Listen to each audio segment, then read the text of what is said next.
मैथहॉलिक्स, welcome to रिवान math academy. अगर अब तक आपने हमारे चैनल को लाइक शेयर सब्सक्राइब नहीं किया है तो प्लीज़ लाइक शेयर सब्सक्राइब। और आप सभी बच्चों की हेल्प के लिए हमने एक बुक बनाई है जिसका नाम है all in one MSc mathematics. एक किताब पूरी एमएससी समाप्त। एक ही बुक से पूरी की पूरी एमएससी समाप्त हो जाएगी।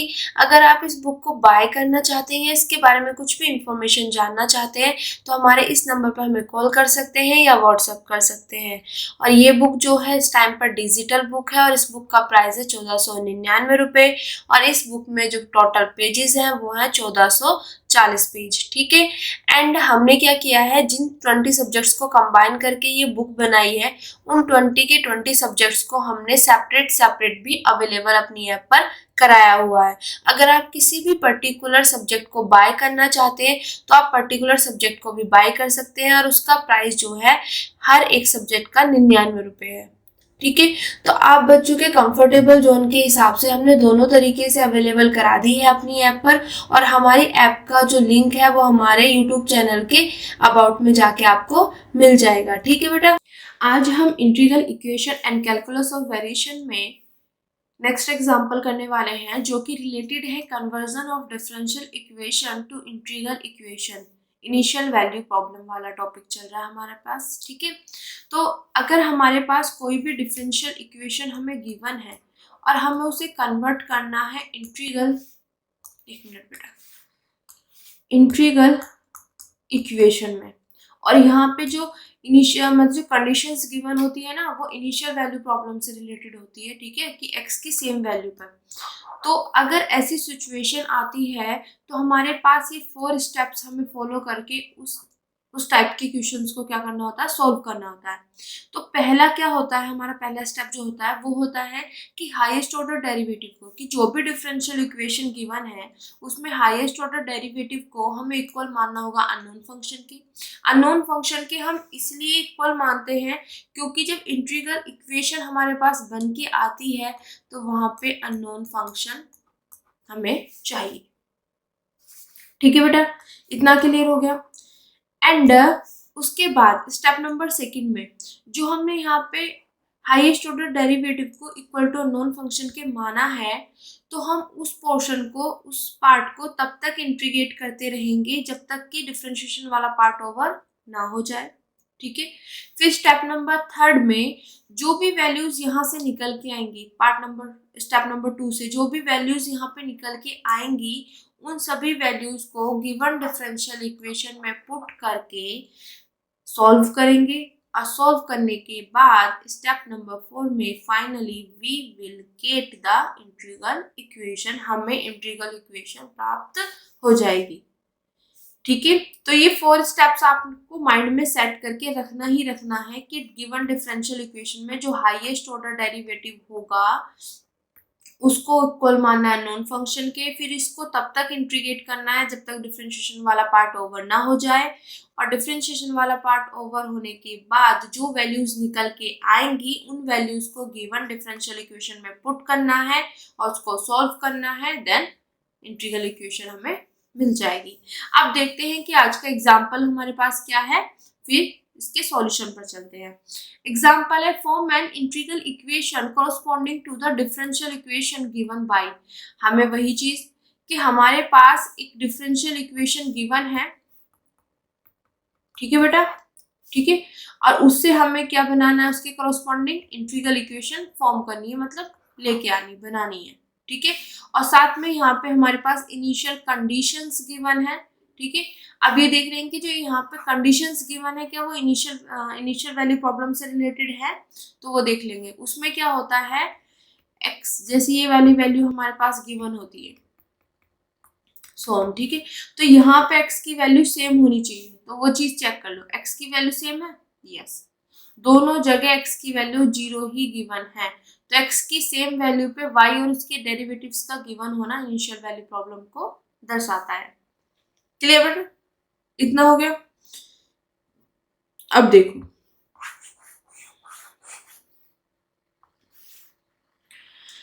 हमारे पास ये डिफरेंशियल इक्वेशन है, इसी के करस्पॉन्डिंग हमें इंटीग्रल इक्वेशन फॉर्म करनी है और साथ में हमारे पास यहाँ पे हमें इनिशियल कंडीशन गिवन है। और ये चीज देख ली कि ये कंडीशंस जो है वो इनिशियल वैल्यू प्रॉब्लम से रिलेटेड है और ये डिफरेंशियल इक्वेशन है, लानी हमें इंटीग्रल इक्वेशन है। तो पूरा का पूरा पोर्शन हमारा इससे मैच कर रहा है। डिफरेंशियल इक्वेशन गिवन है, इंटीग्रल इक्वेशन लेके आनी है, इनिशियल वैल्यू प्रॉब्लम दी हुई है। तो ये 4 स्टेप्स फॉलो करके हम इस एग्जाम्पल को क्या कर देंगे, सॉल्व कर लेंगे और फाइनली हमारा जो टारगेट है इंटीग्रल इक्वेशन को फाइंड करना वो हम ले आएंगे। क्लियर बेटा? अब देखो सबसे पहले सॉल्यूशन में यहाँ पे लिखा हुआ है here the given differential equation is, जो हमारे पास डिफरेंशियल इक्वेशन है वो यहाँ पे लिख दी, this as it, this is equation number first. साथ में इनिशियल कंडीशंस लिख दी जो हमें गिवन है, this is equation number second. अब हमारा जो काम शुरू होता है वो काम होता है हमारा इक्वेशन नंबर थर्ड से, यहाँ से, this is step number first. हमारे जो एग्जाम्पल है, जो हमने स्टेप्स लिखे हुए हैं उसका step number first. Step number first क्या कहता है बेटा हमारा? स्टेप नंबर फर्स्ट कहता है कि जो भी हमारे पास गिवन डिफरेंशियल इक्वेशन है उसमें highest order derivative, highest order derivative equal to unknown function. Unknown function के इक्वल हमने हाईएस्ट ऑर्डर डेरिवेटिव लेना है। तो देखो अब मेरे पास क्या है, डिफरेंशियल इक्वेशन है बेटा ये, ठीक है। तो हाईएस्ट ऑर्डर डेरिवेटिव के लिए हम टारगेट करेंगे जहां पे भी हमारे पास डेरिवेटिव, देखो ये तो मेरे पास इंडिपेंडेंट वेरिएबल यहाँ पे है ना, इंडिपेंडेंट वेरिएबल क्या है, x है, डिपेंडेंट वेरिएबल क्या है, y है। इतना तो क्लियर है, ठीक है। अब आपका टारगेट होना चाहिए डेरिवेटिव वाले पोर्शन को। डेरिवेटिव वाला आपको यहाँ दिखाई दे रहा है और यहाँ, और कहीं तो नहीं दिखाई दे रहा ना, ठीक है। जहां जहां दिखाई दे रहा है वहां पे देखो ये क्या है, first order derivative, this is second order derivative. अब ये फर्स्ट ऑर्डर है, ये सेकंड ऑर्डर है, तो हमें देखना है हाईएस्ट। तो दोनों में हाईएस्ट क्या है, सेकंड ऑर्डर। तो जो हाईएस्ट है वो हम लिख देंगे बेटा यहाँ पे, लिख दिया, और इक्वल टू क्या है, unknown function. This is step number first और यही चीज यहाँ पे मानी हुई है। Let us suppose this equal to unknown function, this is equation number third. अब हमारा स्टेप नंबर सेकंड क्या कहता है बेटा? स्टेप नंबर सेकंड हमारा कहता है कि जो ये है, ये जो वाला पोर्शन है हमारे पास यहाँ पे दिस है ना, ठीक है, इसको हमें तब तक इंटीग्रेट करना है जब तक कि हमारे पास डिफरेंशिएशन वाला पार्ट ओवर ना हो जाए। अब डिफरेंशिएशन वाला देखो, जब एक बार इसका इंटीग्रेट करेंगे तो हमारे पास आएगा दिस, एक बार और इंटीग्रेट करूंगी तो मेरे पास आ जाएगा दिस। बात समझ आई? कि स्टेप नंबर सेकंड कहता है कि जो मेरे ये वाला पोर्शन है इसको मुझे तब तक इंटीग्रेट करना है जब तक कि डिफरेंशिएशन वाला पार्ट ओवर ना हो जाए। जब मैं इसका एक बार इंटीग्रेशन करूंगी तो मेरे पास यहाँ से डेरिवेटिव मतलब एक कम हो जाएगा, फिर जब इसका करूंगी यहाँ पे सिंपल y आ जाएगा। तो यहाँ पे डिफरेंशिएशन वाला पार्ट ओवर हो गया। तो इसका मतलब यहाँ पे मुझे एक बार इंटीग्रेशन यहाँ पे करनी है और दूसरी बार यहाँ पे करनी है, मतलब सिर्फ 2 बार इंटीग्रेशन करनी है। मतलब एक बार मैं इंटीग्रेशन करूंगी तो मेरे पास इसकी वैल्यू निकल के आएगी, एक बार और करूंगी तो इसकी वैल्यू ये निकल के आएगी, ठीक है। तो क्लियर हो गया। स्टेप नंबर 2 में हमें कितनी बार इंटीग्रेशन करनी है, 2 बार।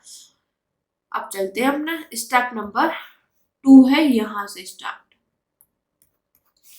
Clear. Integrating equation third with respect to x from 0 to x we get, यही चीज करते हैं ना हम। देखो इंटीग्रेशन करते हैं किसके रेस्पेक्ट में, x के रेस्पेक्ट में, और हम करते हैं आर्टिकल में जो हमने किया था a से x तक।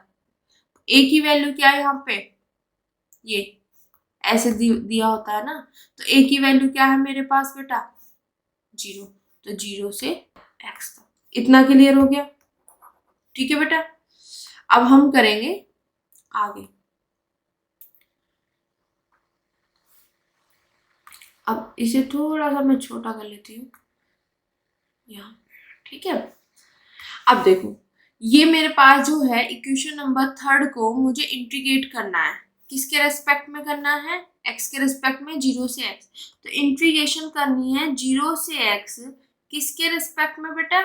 x के रेस्पेक्ट में। किसको? इक्वेशन नंबर 3 को। तो इधर क्या है मेरे पास? दिस। वो साइड, दोनों साइड करनी है, ठीक है, क्योंकि इक्वालिटी में जो इधर होगा उसी जो इसके साथ होना बेचारे के साथ, ये इधर भी यही होगा। मतलब जो इक्वालिटी वाला पोर्शन होता है ना, जो चीज इधर होनी है वो चीज इधर भी होगी, ठीक है, दोनों के साथ सेम व्यवहार होगा, ठीक है बेटा। तो ये चीज आ गई। अब यहाँ पे देखो इंटीग्रेशन 0 से x u ऑफ x और dx, ठीक है। अब देखो यहां से मैंने जब ये चीज किया इंटीग्रेशन, तो मैंने ये चीज लिख दी। अब ये कैसे आया वो चीज देखेंगे। देखो बेटा, इसको मैं ये लिख सकती हूँ इंटीग्रेशन 0 से x, इस पोर्शन को। अब तक हम सभी क्वेश्चंस में ऐसे ही करते आ रहे हैं, है ना। और ये चीज मेरे पास एज इट इज, ओके। अब यहाँ इससे दिस उड़ गया, और यहां से हमारे पास बचा ये वाला पोर्शन, ओके बेटा। ये एज इट इज। अब देखो ये चीज हम बचपन से पढ़ते आ रहे हैं, इंटीग्रेशन ऑफ dx x, मतलब इसके साथ वाला। सिमिलरली इंटीग्रेशन ऑफ दिस, इसके साथ वाला, मेरे पास यहाँ पे आ जाएगा dy अपॉन dx, और लिमिट एज इट इज। कोई दिक्कत नहीं है ना? ओके। अब यही चीज बेटा मैंने यहाँ पे लिखी हुई है, dy अपॉन dx इंटीग्रेशन, जो लिमिट है वो 0 to x, और ये चीज एज इट इज, ठीक है बेटा। अब इसको यहां से हम रफ कर देते हैं। अब देखो यहाँ पे, अब जब भी हमारे पास ये चीज आ गई, ठीक है, तो हमारे पास क्या काम होता है? इससे अगला स्टेप क्या होता है कि अपर limit minus lower limit. But upper limit lower limit put करने से पहले हम क्या देखेंगे कि हम छोटी क्लासेस में dy अपॉन dx को ये भी तो लिखते थे। सेकेंड हो तो y double dash, third order derivative हो तो ऐसे तो होता था, सेकेंड हो तो y डबल डैश, थर्ड हो तो y ट्रिपल डैश, है ना। तो इस तरीके से बचपन में हम डिनोट करते थे। तो इसकी जगह मुझे जब जरूरत पड़ेगी ये लिखूंगी, और इसकी जगह जब जरूरत पड़ेगी तो ये लिखूंगी।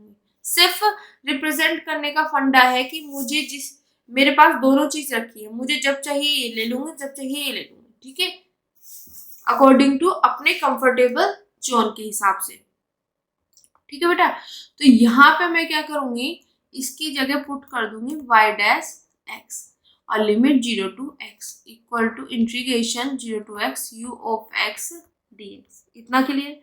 अपर limit minus lower limit, integration this. इतना क्लियर हो गया, ठीक है। अब इसकी जगह जो मैंने अभी इसकी जगह लिखा था ये, अब वापस इसकी जगह लिख दूंगी मैं वही dy upon dx minus K y dash 0 equal to integration 0 से x u of x dx। कोई दिक्कत? तो यहाँ पे हमारे पास ये चीज आ गई थी हमें समझ, ठीक है।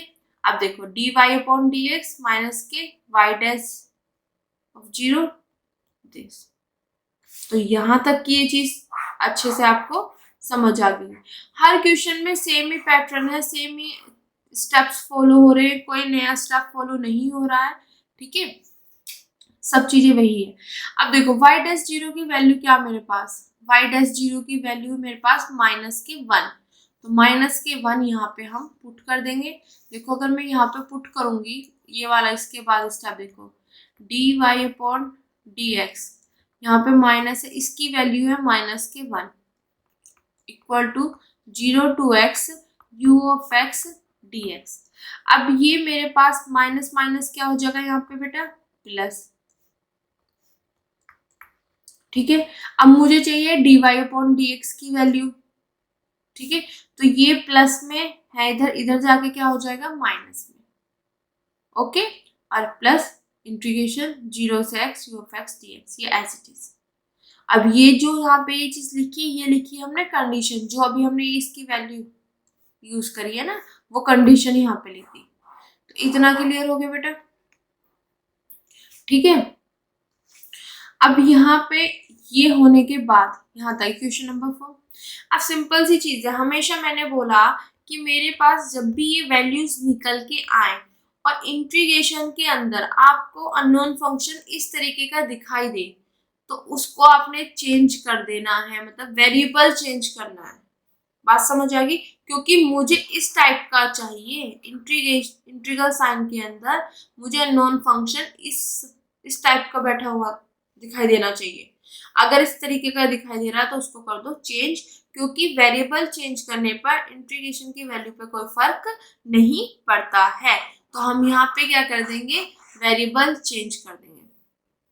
तो मैंने यहाँ पे ये चीज एज इट इज, ये एज इट इज, ये एज इट इज, इंटीग्रेशन 0 से x u of t dt, variable change कर दिया। तो यहाँ से मेरे पास वैल्यू निकल के आ गई dy अपॉन dx की।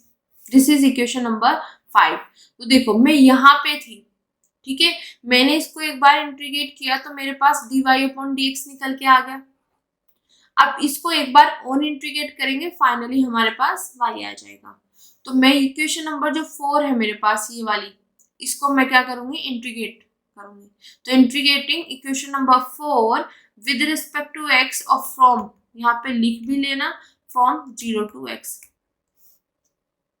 क्लियर? ठीक है। अब सेकेंड टाइम कर रहे हैं हम इसका इंटीग्रेशन। अब देखो यहाँ पे इसको समझते हैं। यहाँ पे बेटा ये पहले मैं नीचे वाला रख कर दूं इक्वेशन नंबर 4 को, ठीक है। यहाँ पे dy upon dx equal to -k1 plus integration 0 से x u of x dx, ये है मेरे पास इक्वेशन नंबर 4। इसकी इंटीग्रेशन करनी है, किसके रेस्पेक्ट में करनी है, x के रेस्पेक्ट में करनी है। इंटीग्रेशन करनी है कहाँ से कहाँ तक, 0 से x तक। इतना क्लियर? इक्वल टू इंटीग्रेशन करनी है 0 से x तक करनी है, किसके रेस्पेक्ट में करनी है, x के रेस्पेक्ट में। और ये वाला पोर्शन मेरे पास एज इट इज। मैंने बोला हुआ है कि जो इक्वालिटी होती है ना, इक्वल होता है बेटा, जो इसके साथ होना वही इसके साथ होना, इक्वल में, ठीक है। अब देखो इससे दिस, तो यहाँ पे मेरे पास क्या बचेगा, दिस, ठीक है।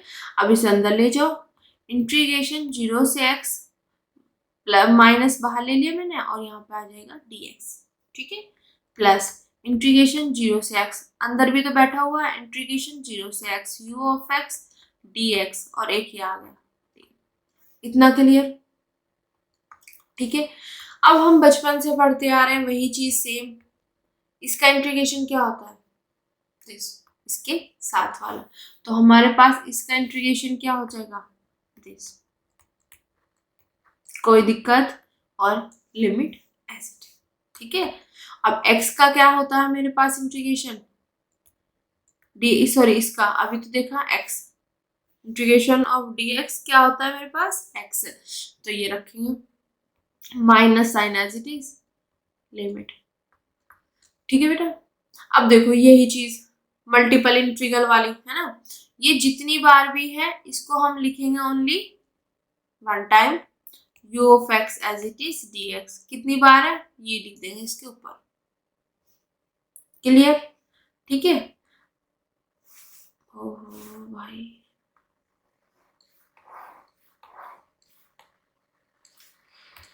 अब ये देखो अपर लिमिट माइनस के लोअर लिमिट, अपर लिमिट माइनस के लोअर लिमिट, x की जगह x माइनस x की जगह 0 प्लस एज इट इज बेटा। कोई दिक्कत? अब यही चीज आई होप यहाँ पे आपको मिल जाएगी। देखो इंटीग्रेटिंग करने के बाद इक्वेशन नंबर 4 को इंटीग्रेट करने के बाद हमारे पास आएगा this, okay. Equal to minus this और इंटीग्रेशन 0 से dx। ये पूरा कैसे आया, ये दो लाइन मैंने बता दी, ठीक है, सॉल्व करके। जब इसकी लिमिट रखेंगे तो ये आ गया मेरे पास, यहाँ पे x माइनस के 0 क्या हो जाएगा x, तो यहाँ पे आ जाएगा x माइनस के x प्लस, ठीक है, 0 से x u of x dx square. इतना क्लियर हो गया। अब देखो ये चीज देखो, इन्होंने यहीं पे वेरिएबल चेंज कर दिया, हम आगे जाके भी वेरिएबल चेंज कर सकते हैं, बट अगर यहाँ पे चेंज करना है तो यहाँ पे भी चेंज कर सकते हैं। अब सिंपल सी चीज है, y of x as it is, y of 0 की वैल्यू देखो क्या है 1, तो यहाँ पे minus K 1 equal to minus के x प्लस इंटीग्रेशन 0 से x u of x dx square, ठीक है। अब मुझे y ऑफ x की वैल्यू निकालनी, इधर ये माइनस में, इधर जाके ये बेटा प्लस में दिस। अब यहाँ पे आके भी आप चेंज कर सकते हो। अब सिंपल सी चीज है, मेरे पास y ऑफ x की वैल्यू निकल के आ गई, बट जैसे ही मुझे इंटीग्रल साइन के अंदर अननोन फंक्शन ऐसा दिखाई दिया, उसे हाथों हाथ में क्या कर दूंगी चेंज, वेरिएबल को चेंज करेंगे, और वेरिएबल चेंज करने पर इंटीग्रेशन की वैल्यू पर फर्क नहीं पड़ता है, ठीक है। तो यहाँ पे हम x की जगह कर देंगे t, तो यहाँ पे x की जगह t, ठीक है। आप यहाँ पे भी कर सकते हो और आगे जाके भी कर सकते हो, ठीक है। देखो यहाँ पे अब मेरे पास यही वैल्यू आ गई, देखो निकल के y of x equal to 1 minus के x, y of x equal to 1 minus के x, और जो यहाँ पे मेरे पास देखो ये वैल्यू निकल के आई ना 1 माइनस के x प्लस इंटीग्रेशन 0 से x u ऑफ t, ये था ना मेरे पास अभी पीछे। अगर मैं यहाँ पे जैसे ही मुझे अननोन फंक्शन, मतलब अननोन फंक्शन जो है इस तरीके का दिखाई दिया, तो मैं यहाँ पे इसे क्या कर दूंगी बेटा चेंज कर दूंगी, वेरिएबल चेंज कर देना हाथों हाथ, बिना सोचे समझे आपको क्या करना है, वेरिएबल चेंज कर देना u ऑफ t, ठीक है। तो यही चीज है, अब इसको सॉल्व करके आगे लिखा हुआ है 1 माइनस के x। अब देखो सॉल्व करने का तरीका क्या है, आपको पता होगा बेटा मल्टीपल इंटीग्रल, ये मल्टीपल इंटीग्रल है, इसको चेंज करना है मुझे सिंगल इंटीग्रल में, तो इसका फॉर्मूला मैंने आपको, फॉर्मूला याद कर लो या किस तरीके से माइंड में सेट करना है वो चीज देखो। माइंड में सेट करना है ऐसे, देखो यहाँ पे मेरे पास ये चीज as it is, u of t as it is और dt एज इट इज। इस 2 के लिए एक फैक्टर आएगा मेरे पास यहाँ पे x माइनस के t, और इसकी पावर में इस 2 में से कम, और जो ऊपर है उसी का factorial, clear. y of x equal to 1 minus के x प्लस, इसको सॉल्व कर लो, x माइनस t की पावर 2 माइनस के 1 1 हो जाएगा, ठीक है। अब नीचे भी 1 factorial u of t dt।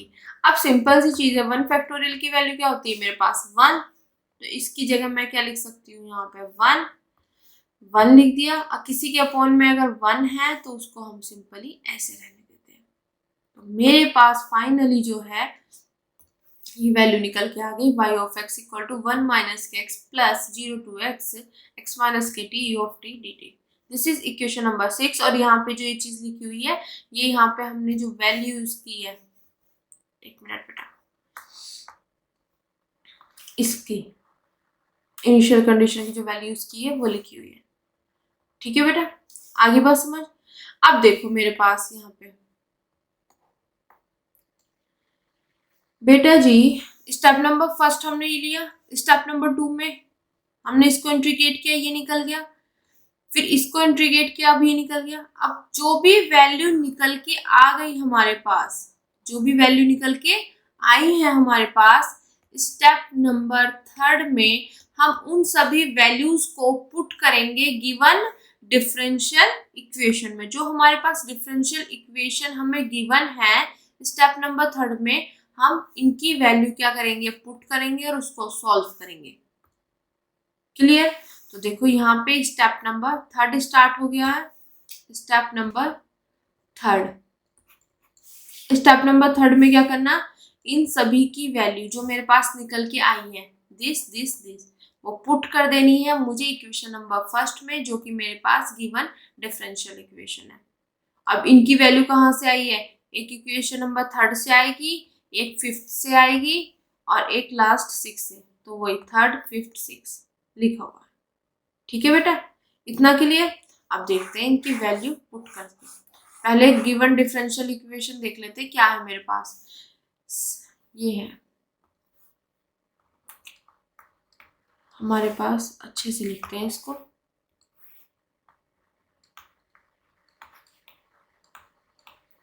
This okay, minus के sine x d Y upon D x, minus के sine x d Y upon D x, उसके बाद प्लस के ई की power X Y, plus K E की power X Y,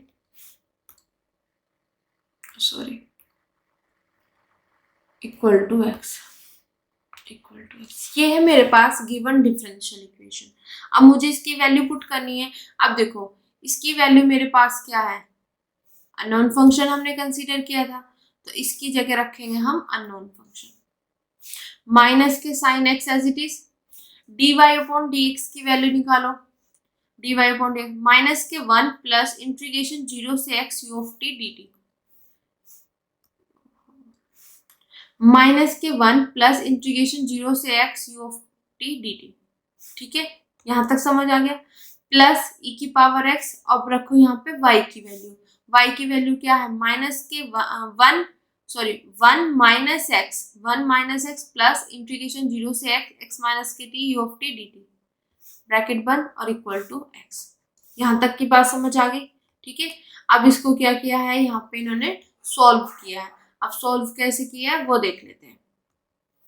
देखो ये मुझे क्या चाहिए बेटा, मुझे चाहिए u of x equal to, तो ये इधर माइनस में है तो इधर जाके क्या हो जाएगा प्लस में, इधर बैठा हुआ ऑलरेडी x, तो ये माइनस में इधर जाके क्या हो जाएगा ये प्लस।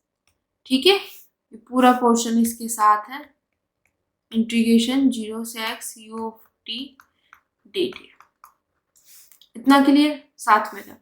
अब ये इधर प्लस में है, इधर जाके माइनस में, e की पावर x, और ये साथ में ब्रैकेट में 1 माइनस एक्स प्लस के 0 से x माइनस के t u ऑफ t और dt। ठीक है, क्या किया, हमें u ऑफ x की वैल्यू निकालनी है, तो जो ये वाला पूरा पोर्शन है और ये पूरा पोर्शन है, ये इक्वल टू को मैं इधर लेके जाऊंगी, इक्वल टू के इधर ये x बैठा हुआ है, ये पूरा पोर्शन किस में माइनस में, तो इधर आके प्लस में। ठीक है, ये पूरा पोर्शन किस में प्लस में, तो इधर आके माइनस में। अब इसको आगे हम सॉल्व कर लेंगे। कैसे सॉल्व करेंगे, इंटीग्रल वाला जो इंटीग्रेशन वाला जो इंटीग्रल साइन वाला वो एक साइड कर लेंगे और विदाउट इंटीग्रल वाला एक साइड। तो देखो x प्लस साइन, एक मिनट, साइन x, इसमें ना अंदर मल्टीप्लाई करेंगे पहले, अब इसके अंदर मल्टीप्लाई करो, प्लस माइनस माइनस 1 की साइन एक्स से करेंगे साइन एक्स। ठीक है, प्लस प्लस प्लस ही आएगा, तो यहाँ पे साइन एक्स इंटीग्रेशन 0 से X U of T D T. ठीक है, सिमिलरली इसके अंदर अब e की पावर x की अंदर पूरे से मल्टीप्लाई करो, प्लस माइनस माइनस 1 की मल्टीप्लाई करेंगे e की पावर x से, e की पावर x ही आएगा, माइनस माइनस प्लस, और यहाँ पे हो जाएगा x e की पावर x, ये x और e की power x, plus minus minus e की पावर x इंटीग्रेशन 0 से x माइनस के t u ऑफ t और dt। इतना क्लियर हो गया बेटा। ठीक है, अब देखो यहाँ पे u of x as it is, ये x यहाँ पे माइनस के साइन, इसमें कोई इंटीग्रेशन का साइन नहीं है, इंटीग्रल का साइन नहीं है। ठीक है, एक ये माइनस की पावर x, देखो यहाँ पे ना हम लगा लेते हैं दिस ये और ये एक साथ ले लेंगे। ठीक है बेटा, तो मेरे पास ये लिख लिया प्लस x e की पावर x। अब जो इंटीग्रेशन वाले पोर्शन है ये है मेरे पास और ये है, इनको एक साथ ले लेंगे प्लस ये साइन बाहर बैठा, साइन एक्स बाहर बैठा, अंदर ले जाओ इंटीग्रेशन में, integration 0 to x sine x u of t dt minus integration 0 से x e की पावर x x माइनस के t u of t dt। इतना क्लियर हो गया बेटा। अब देखो यहाँ पे देख लेते हैं, u of x equal to x minus के साइन x, ठीक है, माइनस के e की पावर x 1 माइनस के x। देखो अगर मैं यहाँ से, सिंपल सी चीज है, यहाँ से आगे कॉमन लूंगी ना तो यही आ जाएगा, प्लस इंटीग्रेशन 0 से x sine x u of t dt minus 0 से x इंटीग्रेशन में e की पावर x x माइनस के t u of t dt। अब इसको थोड़ा सा और सॉल्व कर लेते हैं, फाइनली हमारा आंसर हमें मिल जाएगा। तो यहाँ पे x माइनस के साइन x, ठीक है, यहाँ से e की पावर x, माइनस भी कॉमन ले रहे, तो माइनस कॉमन लेंगे तो अंदर के ब्रैकेट में साइन चेंज हो जाते हैं, तो यहाँ पे e की पावर x ले माइनस बाहर, तो यहाँ पे बचेगा प्लस के 1, ठीक है, और यहाँ पे माइनस प्लस माइनस माइनस, क्योंकि माइनस बाहर ले रहे हैं ना तो साइन चेंज हो जाता है, तो यहाँ पे e की पावर x बाहर ले लिया, तो यहाँ पे बचेगा मेरे पास 30, ठीक है, प्लस अब क्या करना है, इंटीग्रेशन दोनों का एक ही जगह, देखो इसमें ये और ये दोनों में कॉमन है तो बाहर, ठीक है, थोड़ा सा इधर कर लेते हैं जो आसानी हो बताने में। मैं यहाँ देखो ये वाला पोर्शन और ये वाला पोर्शन दोनों में सेम है तो बाहर ले लिया, ये वाला और ये दोनों में कॉमन है तो ये भी हम क्या लेंगे, बाहर लेंगे, u ऑफ t dt। अंदर यहाँ क्या बचा, साइन x, और यहाँ पे माइनस e की पावर x x माइनस की, ठीक है, इस तरीके से हमने इसको अरेंज कर दिया। अब देखो फाइनली अगर आंसर आप देखोगे बेटा तो हमारे पास क्या हो जाएगा, u of x equal to x minus के साइन x माइनस e की पावर x 1 माइनस के x प्लस इंटीग्रेशन 0 से x साइन x माइनस, एक मिनट, माइनस e की पावर x x माइनस के t bracket this u of t dt। तो this is the final answer. जब हमने इसको सॉल्व किया तो ये हमारे पास फाइनल हमें यहाँ पे स्टेप नंबर 4 है जो सॉल्व करके हमारे पास आ गया, ठीक है, तो which is the required integral equation. Clear बेटा, कुछ नहीं करना है, सेम वही स्टेप्स है, वही चीज है। सबसे पहले आपको देखना है कि डिफरेंशियल इक्वेशन गिवन है, इनिशियल कंडीशंस यहाँ पे गिवन है, मतलब इनिशियल वैल्यू प्रॉब्लम से रिलेटेड है, और ये मुझे चेंज इसको मतलब डिफरेंशियल इक्वेशन को कन्वर्ट करना है इंटीग्रल इक्वेशन में। तो इसके लिए सबसे पहला स्टेप होता है कि जो हाईएस्ट ऑर्डर डेरिवेटिव होता है हमारे पास उसको इक्वल टू मान लेंगे अननोन फंक्शन के, मान लिया। अब इस वाले पोर्शन को स्टेप नंबर 2 में मैं तब तक इंटीग्रेट करूंगी जब तक कि डिफरेंशिएशन वाला पार्ट ओवर ना हो जाए। तो यहाँ पे हमने देखा एक बार किया तो यार 2 बार में ही हमारा डिफरेंशिएशन वाला पार्ट ओवर हो गया, ठीक है। तो मैंने इस वाले पोर्शन का एक बार इंटीग्रेशन किया तो यहाँ से dy/dx की वैल्यू निकल के आ गई, ठीक है।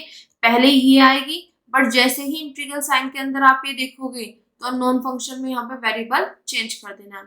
उसके बाद फिर एक बार और इंटीग्रेट किया तो फाइनली हमारे पास निकल के आ गई वैल्यू ऑफ